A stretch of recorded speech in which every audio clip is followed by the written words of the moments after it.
Lepo pozdravljeni, spoštovane gledalke, cenjeni gledalci, to so dogodki dneva. Bojan Šrot potrdil kandidaturo za 7. županski mandat. Mestna občina Celje bo za obnovo poslovnih prostorov letos zagotovila 565 tisočakov. Lan Tominc na ekipni tekmi svetovnega prvenstva v Oklahoma Cityju do zlatega odličja.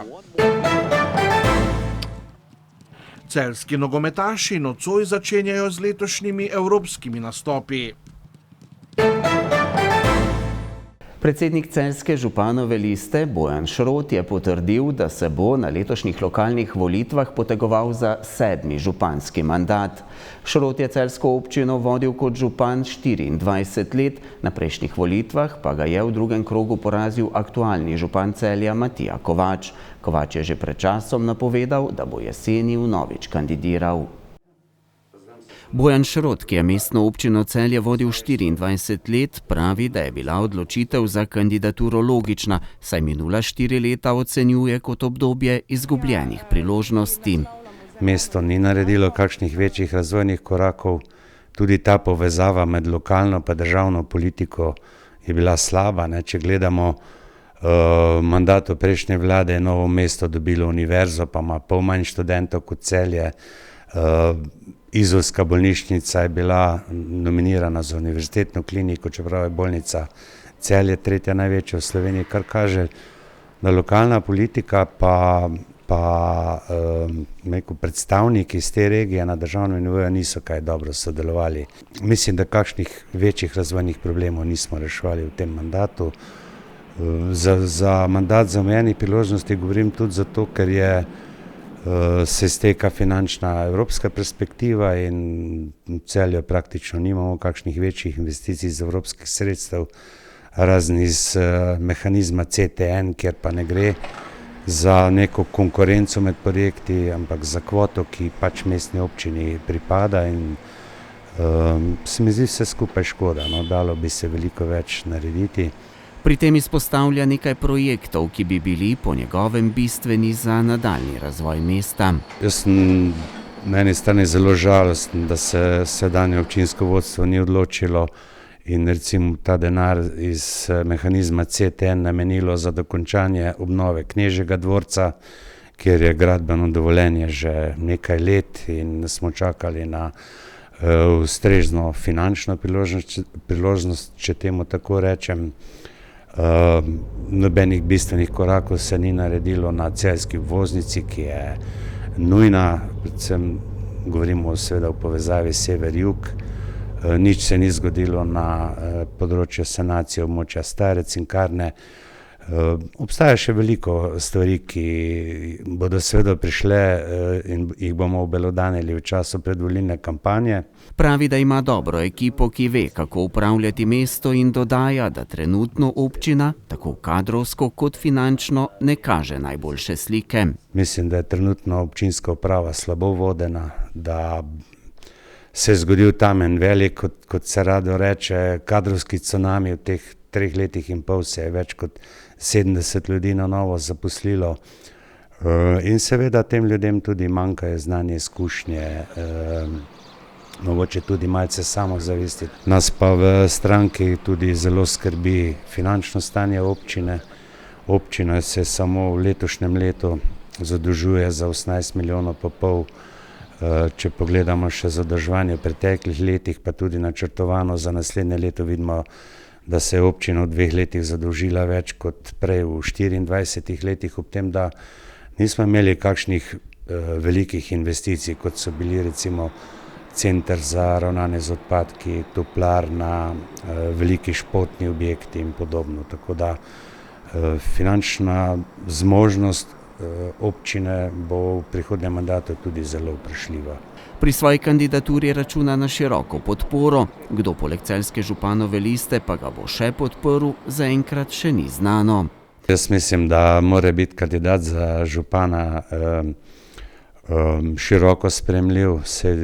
Če gledamo volitve, nobena stran ali desna ali leva ne prejme večine. Na lokalnih volitvah sodeluje tudi veliko nestrankarskih list volivcev. Jaz mislim, da Celjanke in Celjani vedo, kakšno je moje politično prepričanje, kako sem vseh teh letih ravnal široko, povezovalno, nikoli izključevalno. Še posebej sem ponosen na to, da v 24 letih nisem nikogar, ki smo ga zaposlili na mestni občini, vprašal, kako je politično opredeljen. Vedno smo stremeli k temu, da zaposlimo ljudi, ki nekaj znajo, ki so strokovni in ki bodo pripadni mestu, lojalni mestu, ne pa županu. Ob županskem kandidatu pa v celjski županovi listi pripravljajo tudi seznam kandidatov za mestne svetnike. Po volitvah pred 4 leti je imela stranka največ svetnikov v celjskem mestnem svetu. Na podoben rezultat računajo tudi na tokratnih volitvah. Mestna občina Celje bo za investicijsko vzdrževanje poslovnih prostorov, v katerih delujejo javni zavodi, društva, mestne četrti in krajevne skupnosti, letos namenila nekaj več kot 565 tisoč evrov. Gre za objekte na 18 lokacijah. Trenutno najobsežnejša dela v višini slabih 228 tisoč evrov potekajo na objektu na Mariborski cesti 7, kjer bodo zamenjali streho in okna nad vhodno avlo. Slabih 100 tisočakov bo stala obnova objekta na Vodnikovi ulici 10B, kjer ima svoje prostore gimnastična šola Celje.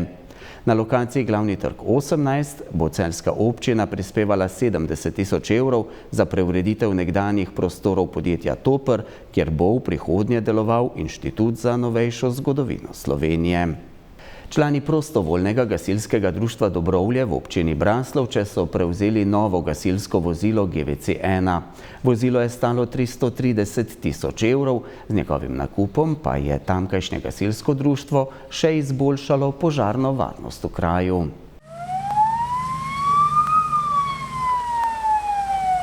Težje dostopna planota na meji med Zgornjo in Spodnjo Savinjsko dolino bo tako manj odvisna od pomoči iz doline v primeru požarov, predvsem tistih v naravnem okolju in na težje dostopnem terenu. Gre za prihod oziroma nabavo prvega večjega težjega vozila, se pravi GVC-1, po planu nabave, kateri je bil potrjen leta 2023 in velja za naslednjih 20 let, lahko rečemo. Se pravi, samo vozilo je pa pridobitev ne samo za dobrovske gasilce in našo občino, ampak velika pridobitev tudi za Dobrovlje kot take, se pravi in našo in Zgornjo Savinjsko stran, ker vemo, da se nekako prekrivamo in s tem vozilom bojo določene posredovanje intervencije tudi lažje izvedljive. Novo vozilo sicer ni avtocisterna, ampak večje vozilo z vodo. Dobrovlje so pač planota, ker je zelo gosto pogozdena. Na našo srečo se nekih večjih požarov ali pa vse zadnjih ne vem koliko let ni bilo, seveda požarna ogroženost je pa definitivno velika in to vozilo, sicer pod oznako GVC-1, bo imelo tudi kar dosti opreme namenjeno posebej za gašenje požarov v naravi. S tem se tako izpolnjuje načrt opremljanja gasilcev v občini Braslovče.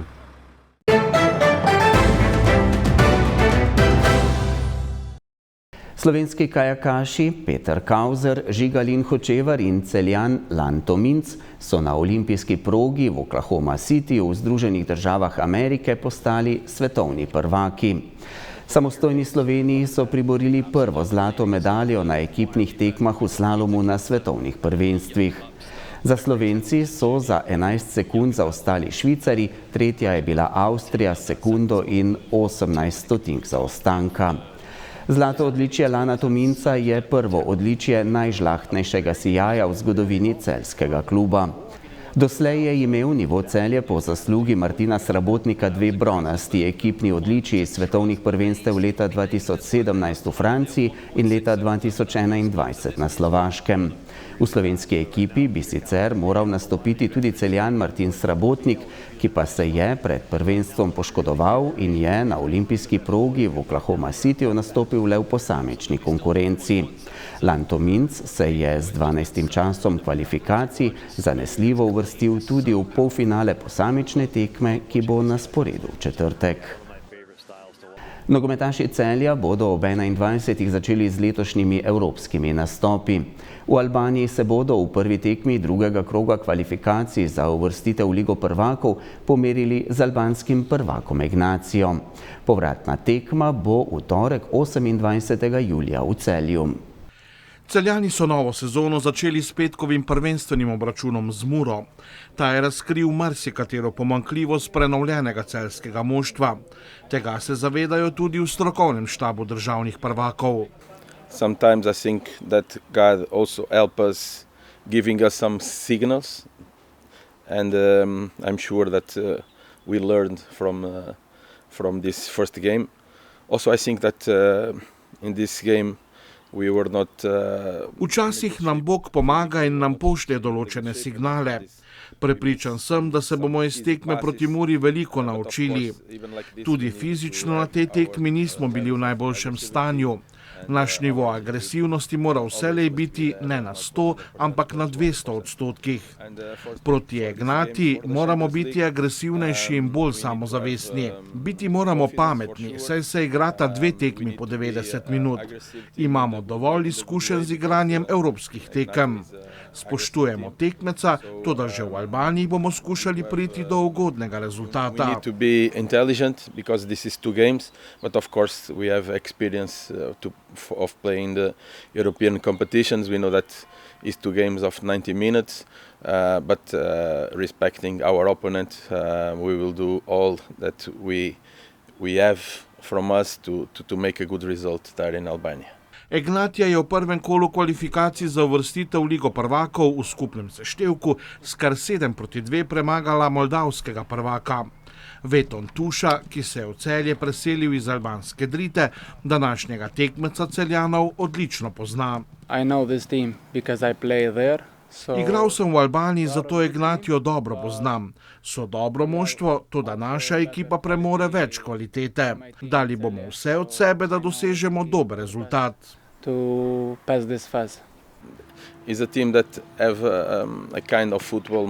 Gre za moštvo, ki veliko poizkuša z dolgimi žogami. Nevarni so tudi o prekinitvah. Zelo redko gradijo igro od zadaj proti nasprotnikovim vratom. Največkrat se odločajo za dolge podaje. Morali bomo biti zbrani po odbitih žogah. Skušali bomo igrati po naših principih. Biti moramo samozavestni in pametni, ter seveda 100% zbrani v igri. Tuša se je hitro privadil na novo okolje in nov klub. To je moj drugi dom. Vsi me spoštujejo. Imamo zelo dobro ekipo in zelo dober klub. Celjani po povratku iz Albanije ne bodo imeli obveznosti v državnem prvenstvu, saj je tekma drugega kola proti Aluminiju prestavljena. Tako se bodo lahko posvetili pripravam na povratno tekmo z Albanci, ki bo že v torek 28. julija.